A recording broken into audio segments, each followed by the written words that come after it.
Lakini tunaona Yesu namna alivyokuwa akiongea na wanafunzi wake. Bwana Yesu asifiwe.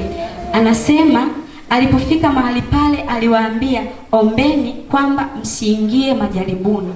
Kwa hiyo Yesu alijua ya kwamba majaribu yapo. Akawa anawasisitiza wanafunzi wake waombe wasije wakaingia majaribuni. Bwana Yesu asifiwe.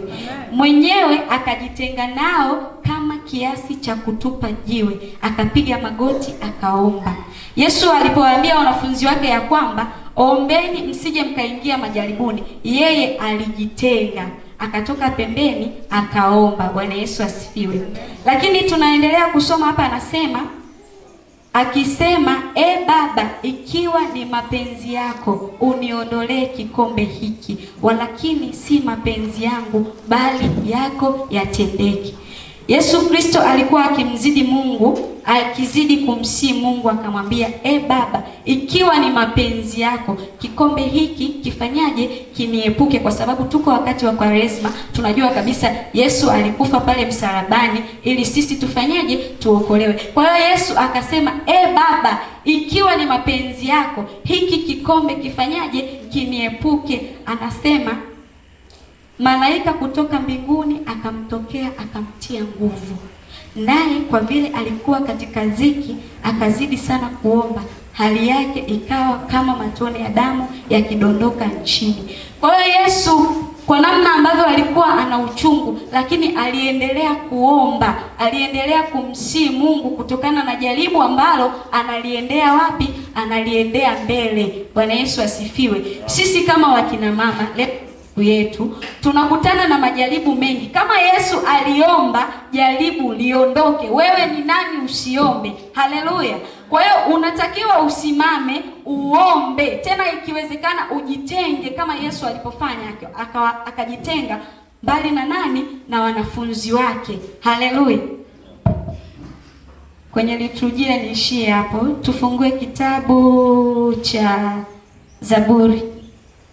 Zaburi ya 11 mstari wa 3. Zaburi 11 mstari wa 3. Tawatangulia kusoma. Anasema, atafanya nini? Kama misingi ikiharibika, mwenye haki atafanya nini? Bwana Yesu asifiwe. Nataka nizungumze na wamama. Haleluya wamama. Haleluya wamama.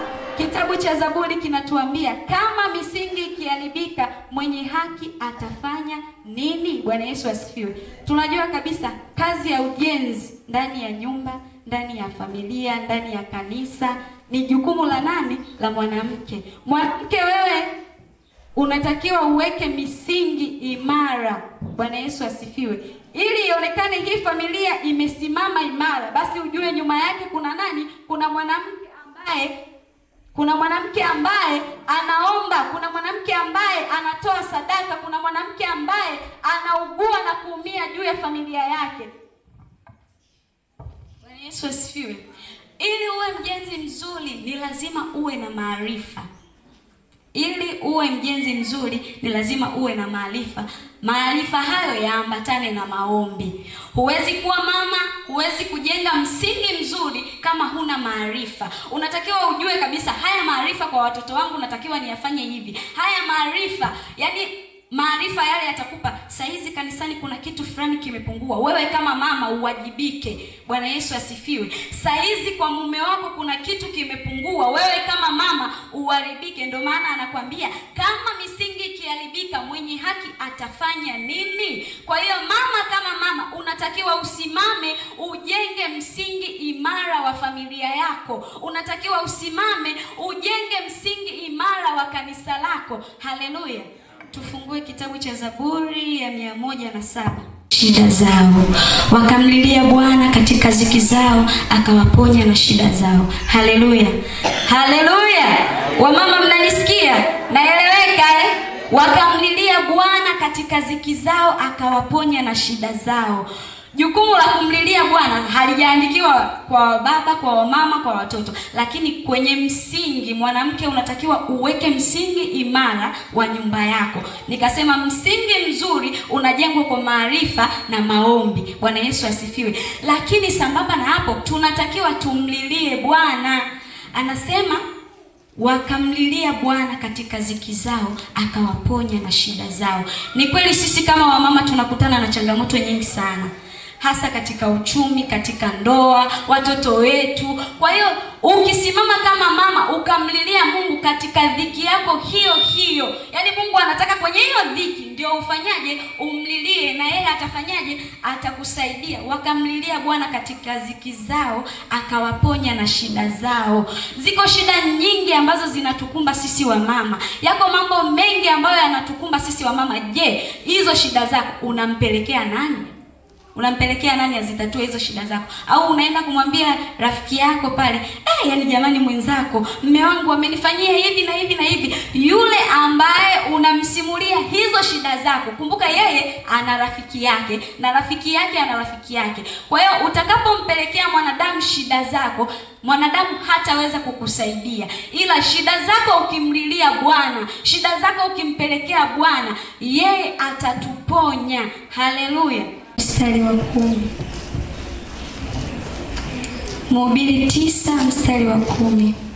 Neno la Mungu linasema, lolote mkono wako utakalolipata kulifanya, ulifanye kwa nguvu zako, kwa kuwa hakuna kazi wala shauri wala maarifa wala hekima huko kuzimu uendako wewe. Hili neno linakuja kwetu sisi wa mama.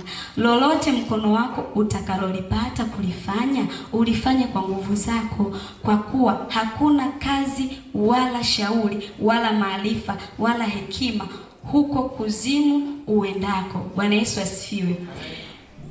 Kitu kingine ambacho natamani tuzungumze hapa ni kwamba mwanamke kama mwanamke unatakiwa uwe unafanya kazi, ujishughulishe, upende kujibidiisha. Usiwe tu wewe ni mama wa kukaa usubiri baba Bless akuletee dagaa, usubiri akuletee mafuta ya kula, usubiri. Ni mwanamke unatakiwa umsaidie mume wako. Ndio maana ukaambiwa lolote mkono wako utakalolipata kulifanya, ulifanye kwa nguvu zako. Bwana Yesu asifiwe. Sio leo mtoto amerudi shule, mama mimi sijaandika kwa sababu sina peni. Hivi ni kweli wewe mama unashindwa kumsaidia mwanao peni ya shilingi 200 mpaka baba atoe anunue? Hapana, maisha hayaendi hivyo. Wamama tujibidiishe katika kufanya kazi, tusiwe tegemezi, tusipende mseleleko. Bwana Yesu asifiwe. Tutachokwa. Haleluya. Jibidiishe. Pale mwenzio anapokwama, basi na wewe umsaidie. Maisha ya mke na mume yanahitaji kufanyaje? Kusapotiana. Lakini kumbuka kabisa, mwanamke ndiye nguzo kamili ya nyumba. Yeye ndiye nguzo. Kwa hiyo sasa kama baba amekosa 200 ya kununua peni, kwa hiyo mtoto asisome. Haleluya. Mtoto anatakiwa asome. Wewe mama utatafuta njia yoyote ya kutafuta nini? Ya kutafuta pesa. Fanya kazi. Hauna kazi, fanya biashara. Hiyo 2,200 yanayokuachia bana hapo jelo unapata shingapi? 2,500, 5,000. Unaanzisha mtaji wa nyanya. Lazima watu watatokea kukufanyaje? Kukusapoti. Haya, mtu akitokea kukusapoti, unafikiri utalala njaa? Unafikiri baba na miliu atakunyanyasa? Ni kwa sababu gani? Unamsapoti. Haleluya. Haleluya. Wamama tunaelewana? Tufungue Samueli wa kwanza sura 25.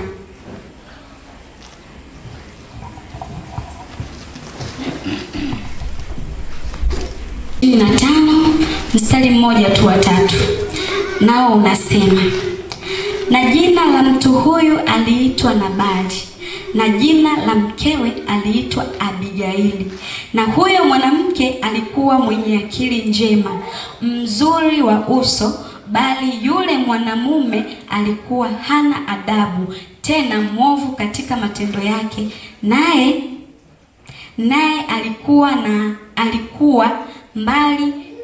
alikuwa mbali ya Kalebu. Bwana Yesu asifiwe.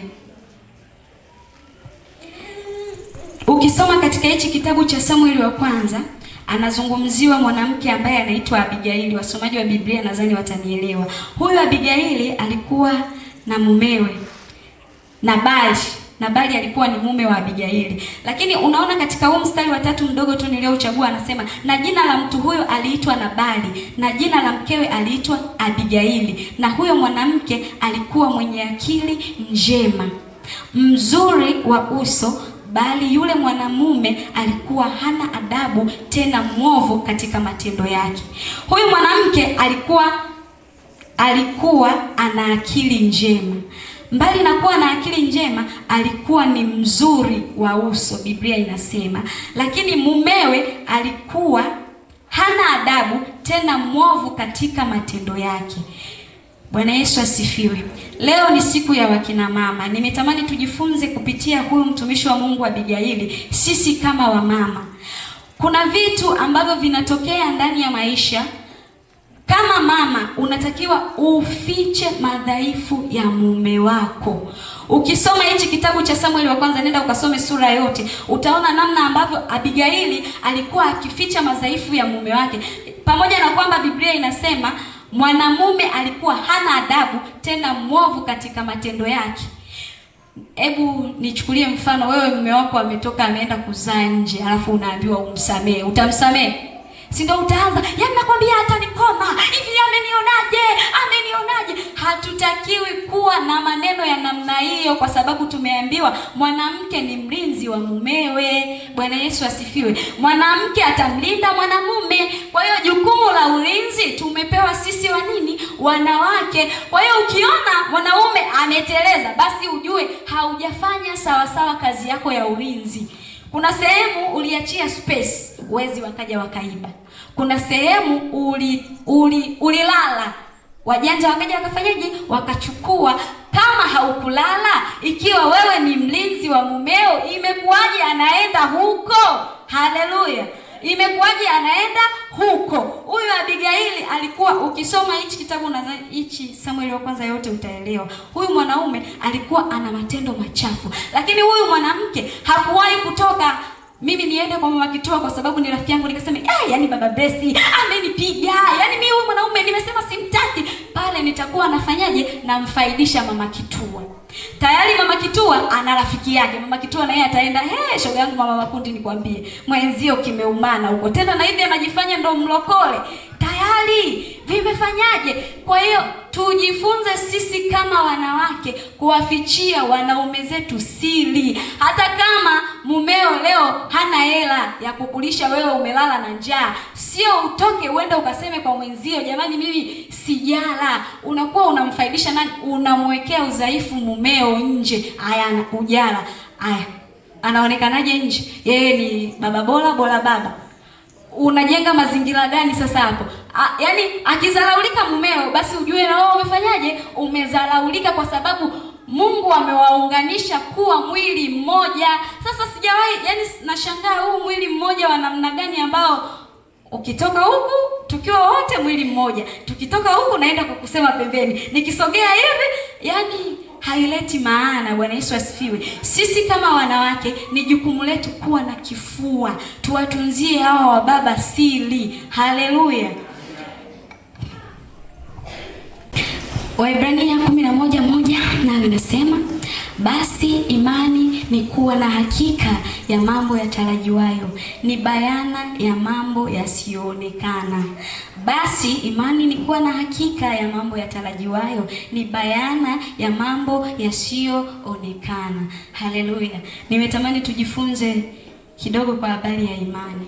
Jambo lolote ambalo unalifanya wewe kama mama, kwanza uwe una imani ya kwamba hili jambo mimi nikisimama, nikimshirikisha Mungu, litafanyaje? Litafanikiwa. Kitu chochote ambacho unakifanya lazima uamini. Lakini anakwambia basi imani ni kuwa na hakika ya mambo yatarajiwayo. Hayapo sasa hivi, lakini yatatokea baadaye. Uwe una uhakika ya kwamba hata kama sasa hivi sina, lakini baadaye nitafanyaje? Nitapata. Iwe ni watoto, iwe ni uchumi, iwe ni pesa, iwe ni chochote ambacho unakihitaji wewe kama mama. Uwe una uhakika ya kwamba nikisogea madhabahuni mwa Mungu kwa wakati wake, Mungu atanijibu, nitapata. Mungu anahitaji watu wenye imani thabiti. Sisi kama wamama tunahitaji tuwe na imani thabiti. Bwana Yesu asifiwe. Yaani imani ambayo haiumbishwi. Haleluya. Tunatakiwa tuwe tuna imani thabiti. Kama igizo ambalo limepita ambalo wamama wamelitoa kati ya Hana na Penina. Unaona kabisa Hana alikuwa na imani thabiti akijua atapata nini? Atapata mtoto. Lakini Penina alitumia wale watoto wake kama fimbo ya kumchapia nani? Mwenzie. Lakini Hana hakukata tamaa. Akasogea madhabahuni mwa Bwana akizidi kumlilia, akajua kabisa, yani imani ya Hana ilimwambia kwa wakati na majira ambayo Mungu amekusudia atanipa mtoto, tumbo langu litapokea mtoto. Bwana Yesu asifiwe. Kwa wakati na majira ambayo mumeo ametoka nje akihangaika na makahaba, unasogea magotini pa Bwana, unamwambia Mungu, huyu kama ulinipa, basi kwa wakati na majira Mungu atambadilisha. Watoto wetu wakiwa ni wezi, kwa wakati na majira ambayo Mungu ameyakusudia atawabadilisha. Lakini atawabadilisha kwa namna gani? Kama wewe mama utasimama. Haleluya. Kama wewe mama utasimama ukijinyenyekeza chini ya mkono wa Mungu, Mungu kwa wakati na majira yake atakupatia, kwa sababu amesema hakuna jambo gumu ambalo analishindwa Mungu wetu. Yaani hakuna. Usije ukadanganyika ukasema, "Oh, mimi naenda kwa waganga wa kienyeji. Kwa nini huyu ananifanyia hivi? Kwa nini Darozi ananichukulia mume wangu?" Nakwambia Darozi nitamkomesha. Utamkomesha Rozi, lakini je, wewe utaenda wapi? Bwana Yesu asifiwe. Sisi kama wamama tunatakiwa tuishi kwa upendo, tuishi kwa umoja na mshikamano, tukiombeana, tukisaidiana, tukishikamana. Yaani sisi wamama tukisimama kwa umoja, hawa baba yani wote watabadilika. Bwana Yesu asifiwe. Lakini sisi wamama ndo tumekuwa sosi ya matatizo. Sisi wenyewe tunasemana, sisi wenyewe hatupendani. Mwenzako akifanikiwa, wewe kwako imekuwa ni kero kubwa sana. Sasa wewe mama ambaye unataka uombe Mungu akujibu, atakujibu kwa namna gani? Atakujibu kwa staili gani? Ni Mungu yupi huyo anayejibu maombi ya namna hiyo? Bwana Yesu asifiwe. Mungu anajibu maombi ya watu wanyenyekevu. Mungu anajibu maombi ambayo watu wanaongea jambo kwa umoja, wanapatana, wanashikamana. Hapo Mungu anapita katikati yao. Lakini tukiwa tuna malumbano sisi kama wamama, tukiwa hatuelewani sisi kama wamama, Mungu tutamsikilizia kwenye redio mbao. Hawezi kushuka Mungu wa namna hiyo. Hata Sinai tukagaragara, tukainuka, tukanani. Tusipokuwa tuna umoja, tusipokuwa tuna mshikamano, tusiponyenyekea chini ya mkono wa Mungu, sisi kama wamama, kanisa haliwezi kuendelea. Bwana Yesu asifiwe. Watoto wetu wanatakiwa wajifunze malezi mazuri kupitia sisi wakina mama. Watoto wetu wanatakiwa waige mifano kupitia sisi wakina mama. Sasa wewe kama mama ambaye wewe ndo tunakukuta kule samaki, umevaa zako vizuri, alafu una mtoto. Tena huyo mtoto ni wa kike. Bwana Yesu asifiwe. Mbali na asio wa kike, yani una mtoto wa kike au wa kiume, ila pata picha hiyo. Mtoto anajifunza nini kutoka kwako? Unamjengea misingi gani huyo mtoto atakapokuja kuwa mkubwa na yeye akishakuwa na familia yake? Wanayafanya. Bwana Yesu asifiwe. Wewe mtoto wa form 2 leo hafiki shule, anapitia kwa wanaume. Alafu wewe kama mama unatakiwa, kwa sababu mlezi wa watoto ni mama, yani muda mwingi na mama unatakiwa utengeneze connection ya watoto wako. Yani ujue huyu mtoto wangu ana tabia hii, ana tabia hii, ana tabia hii. Huyu mtoto wangu ana tabia hii, ana tabia hii, ana tabia hii. Tenga muda wa kuzungumza na watoto wako. Watoto wanapitia changamoto nyingi, lakini wanakosa waende wakamwambie nani? Tunaamka asubuhi saa 1:30, tunarudi saa 12 jioni, watoto wanabaki na house girl na house boy. Sasa je, huyo mtoto house girl, unajua mazingira aliyolelewa nyumbani kwao? Mtoto wako akapata changamoto, anakosa muda wa kuzungumza na mama. Tena mama ndo ukirudi, bwana mimi nimechoka, kwanza kwenye vikoba kwenyewe huko hisa sijapanda, yani nimechoka, usinisumbue wewe. Mtoto anapata mazingira gani, ndio tunazidi kuzofisha nafsi za nani? Nafsi za watoto, kwa sababu wamekosa watu wa kuambia matatizo yao. Kesho na kesho kuta mtoto ameharibika, mtoto amepotea, mtoto ameanguka. Nani wa kumlaumu?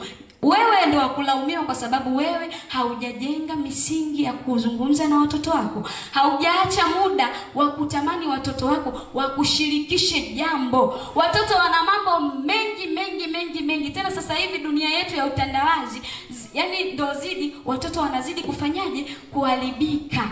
Tuna watoto wetu wanapelekwa shuleni na mabodaboda.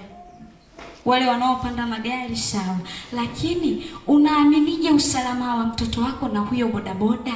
Kama usipokaa chini ukamuuliza, leo wakati mnaenda shule Ali alifanyaje? Mama Ali alikuwa ananishika. Tayari pale unajua ya kwamba Ali alikuwa anatamani kufanya uharibifu kwa nani? Kwa mtoto wangu. Sasa mtoto Ali alikuwa anamshika, alafu wewe hujaongea naye. Ndio nimechoka bwana. Dada, lete ugali, tule. Tunaoga, tunaenda kulala. Yule mtoto atamwambia nani? Kesho na kesho kutwa Ali akaongeza. Mtoto anazidi, yani mtoto inamuumiza, lakini anakosa mtu wa kufanyaje? Wa kumwambia. Atamwambia nani? Bwana Yesu asifiwe. Atamwambia nani? Sisi kama wakina mama tusiposimama, sawa tuko bize, lakini ubize wetu uambatane na malezi bora ya watoto wetu. Bwana Yesu asifiwe. Una watoto wa kike na watoto wa kiume. Watoto wa kike sawa, tunasema wanapendwa na wababa. Lakini kuna vitu vingine ambavyo mtoto wa kike hawezi kutoka kwenda kumwambia baba yake, kama wewe mama haujafanyaje? Haujamsikiliza. Kuna vitu vingine ambavyo mtoto wa kike hawezi kuongea na baba yake. Sasa sisi kama wamama tuko wapi? Tunaweka wapi huo muda wetu? Mabinti zetu wanaharibika, yani wanaumia, wanakutana na mambo mengi, lakini wanakosa msaada, wanakosa watu wa kuzungumza nao. Bwana Yesu asifiwe. Tukae jamani, tuzungumze na watoto wetu. Mama bora, onyesha upendo katika familia yako. Jionyeshe kujituma, yani fanya watoto wako kama ni marafiki zako. Mfanye mume wako kama ni rafiki yako, kwa sababu changamoto ambayo anaipitia mtoto akakusimulia wewe mama utazungumza na baba. Mjue namna gani mnaisolve ile changamoto ya mtoto wenu. Lakini wewe na baba ndo kwanza hamuelewani. Huyo mtoto mnamsaidiaje? Yani baba Jumamosi, mama Jumapili. Baba Alhamisi, mama Jumatano. Huyo mtoto amekutwa na changamoto. Mnamsaidiaje nyinyi kama wazazi, au ndo dunia itamfunza? Bwana Yesu asifiwe. Naomba nimalizie kwenye kitabu cha Warumi.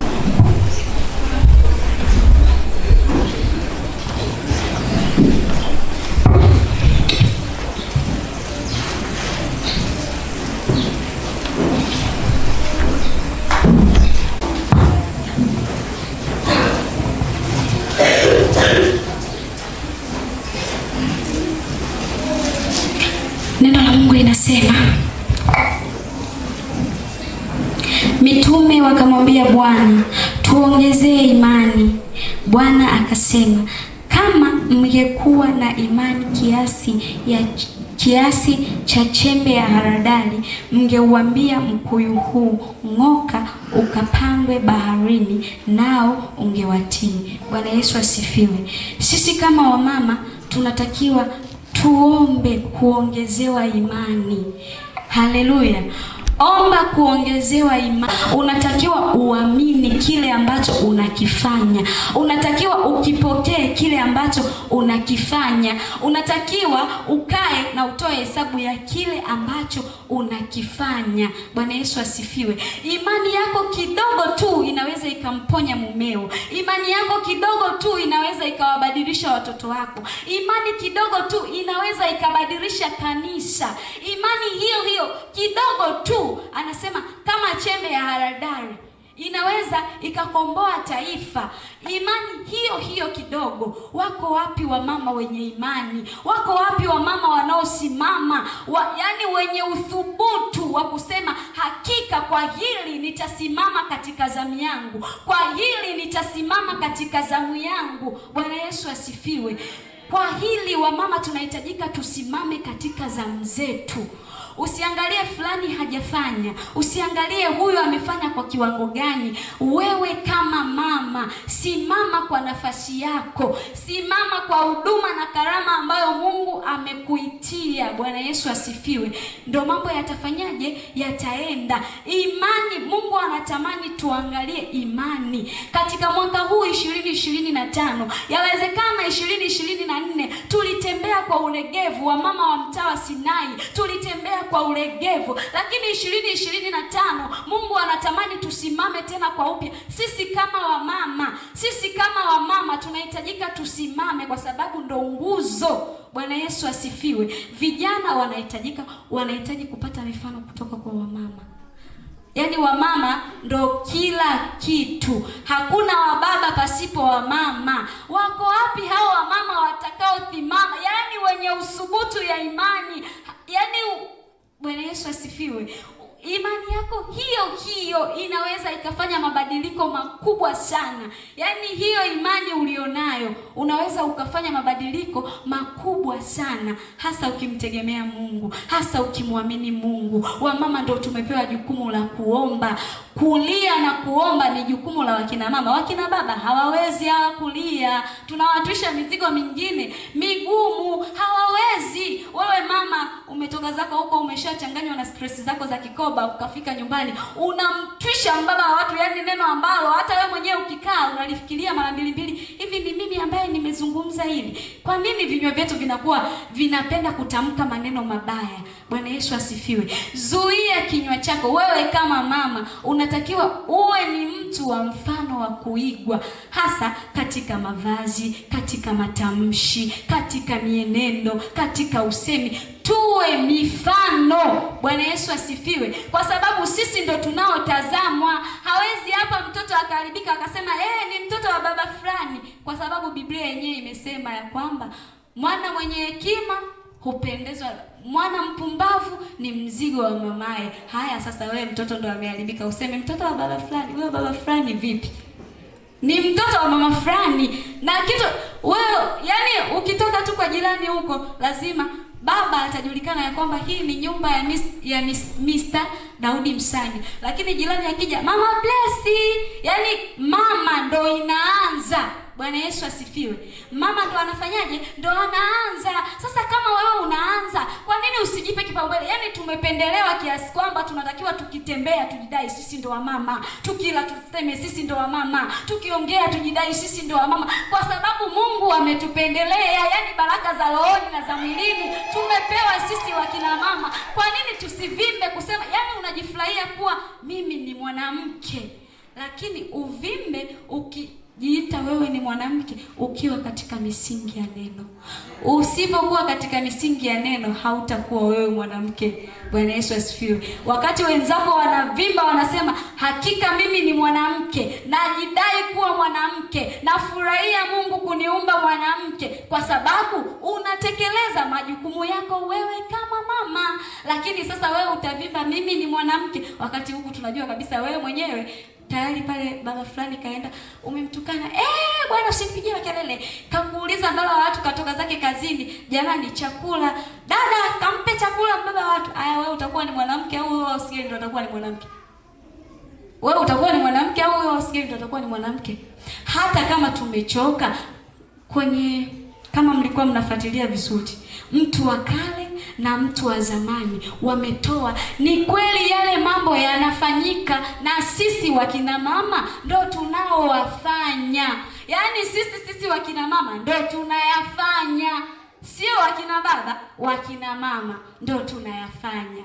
Sasa ukikutana na yule baba anakwambia wewe mwaga ugali, mimi na mwaga mboga, atakayeumia ni nani? Ni wewe. Utakayeumia ni wewe mwanamke. Kwa hiyo mwanamke, penda kujishusha, usipende kujimwambafai, kwa sababu Biblia imesema ya kwamba mwanamume ni kichwa cha nyumba. Bwana Yesu asifiwe. Sisi wanawake tumeambiwa, wanaume wameambiwa, enyi wanaume wapendeni wake zenu. Lakini wanawake mmeambiwaje? Enyi wanawake, naomba tuseme wote wanawake. Semeni enyi wanawake. Haya, swala la kutii limeambiwa ni la nani? Wewe ukianza kumjibu mwenzio, pumbavu wewe, nimekwambia utanijua mimi ndio mama naniliu, yaani wewe mwanaume siku hizi nenda kale kwa malaya zako. Hiyo utii inatoka wapi?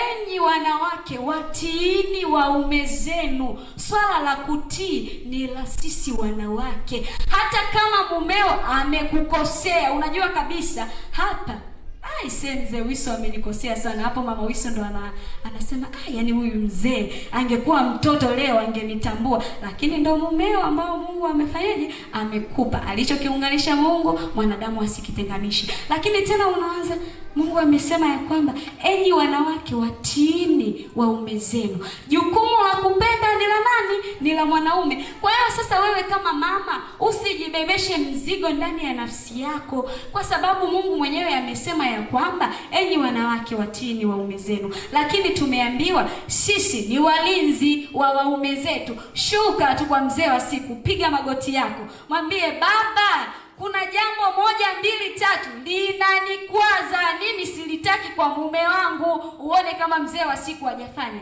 Lakini mzee wa siku hafanyi kwa sababu sisi wenyewe hatumwambii. Bwana Yesu asifiwe. Wamama tunaelewana, usilale tunapeana panado.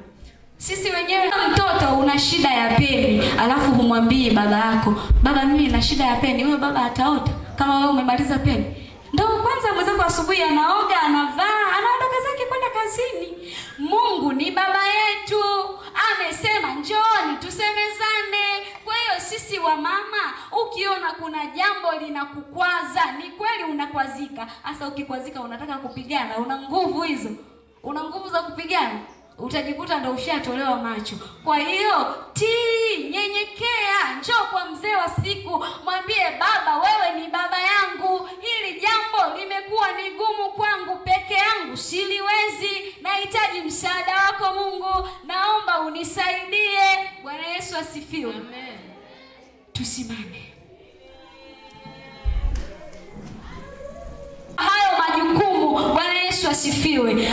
Baba, katika jina la Yesu, Mungu ketie mahali pa juu, ninakushukuru Mungu wangu kwa sababu wewe ni mwema. Asante Jehova mwenye nguvu, kwa sababu Bwana umenitumia kama chombo chako tu. Mungu ninakushukuru kwa sababu nimesema na hawa wamama, nimesema na hili kanisa. Jehova mwenye nguvu, Baba, ninashuka chini ya mkono wako Bwana. Yamkini sisi kama wamama hatukutenda sawasawa na mapenzi yako Baba, hatukusimama sawasawa na mapenzi yako Jehova.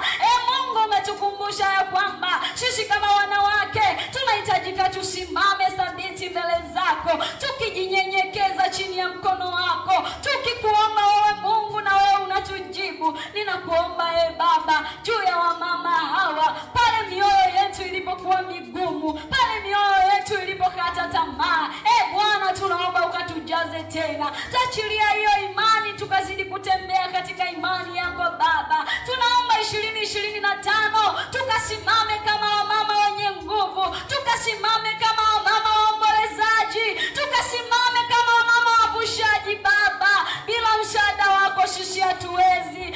Jehova, achilia hiyo neema juu ya wamama, imani thabiti 2025 tunahitaji katikati ya mtaa wetu wa Sinai, tunahitaji katikati ya watoto wetu Baba, tunahitaji juu ya waume zetu, mfalme wa amani, tunahitaji juu ya kazi zetu. Bwana, sifa, heshima, zama na utukufu ninazirudisha mikononi mwako Bwana, ni katika jina la Yesu.